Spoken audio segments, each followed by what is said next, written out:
In aerial warfare, the term overclaiming describes a combatant that claims the destruction of more enemy aircraft than actually achieved. The net effect is that the actual losses and claimed victories are unequal. Honest overclaiming typically occurs in one of two ways. More than one fighter pilot attacks the same target in quick succession, and when they see it destroyed, each claims a victory in good faith, and a target is hit and appears to go down, but the pilot is able to land the plane. In some instances of combat over friendly territory, a damaged aircraft may have been claimed as an aerial victory by its opponent, while the aircraft was later salvaged and restored to an operational status. In this situation, the loss may not appear in the records while the claim remains confirmed. Most discussion of overclaiming centers on air combat during World War II,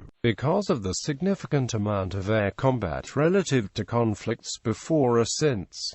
German methodology for confirming aerial victories. The Luftwaffe's aerial victory confirmation procedure was based on Directive 55,270 41st named confirmation of aerial victories, destructions and sinking of ships, and was issued by the Oberbefehlshaber der Luftwaffe. This directive was first issued in 1939 and was updated several times during World War II. In theory, this approval process for the confirmation of aerial victories was very stringent. Without a witness, a Luftwaffe fighter pilot had no chance to have his victory claim confirmed. Such a claim, even if filed, would not pass beyond group level. The final destruction or explosion of an enemy aircraft in the air, or bailout of the pilot, had to be observed either on gun camera film or by at least one other human witness. The witness could be the German pilot's wingman, another in the squadron, or an observer on the ground.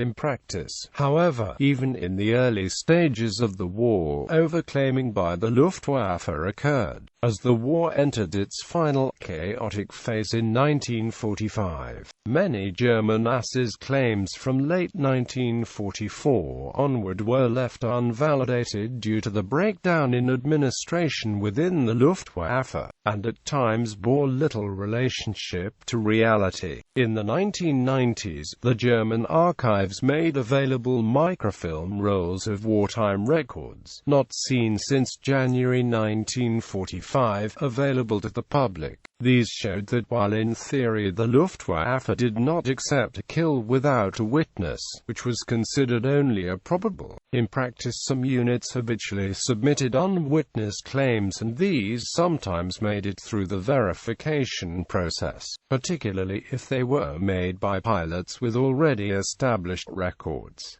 In theory, the Luftwaffe did not accept shared claims, but it happened. In theory, each separate claim should have referred to a particular aircraft, but in practice some victories were awarded to other pilots who had claimed the destruction of the same aircraft. In 1943, the daily OKW communiques of this period habitually overstated American bomber losses by a factor of 2 or more. Defenders of German fighter pilots have always maintained that these were reduced during the confirmation process, but the microfilms prove this not to be the case.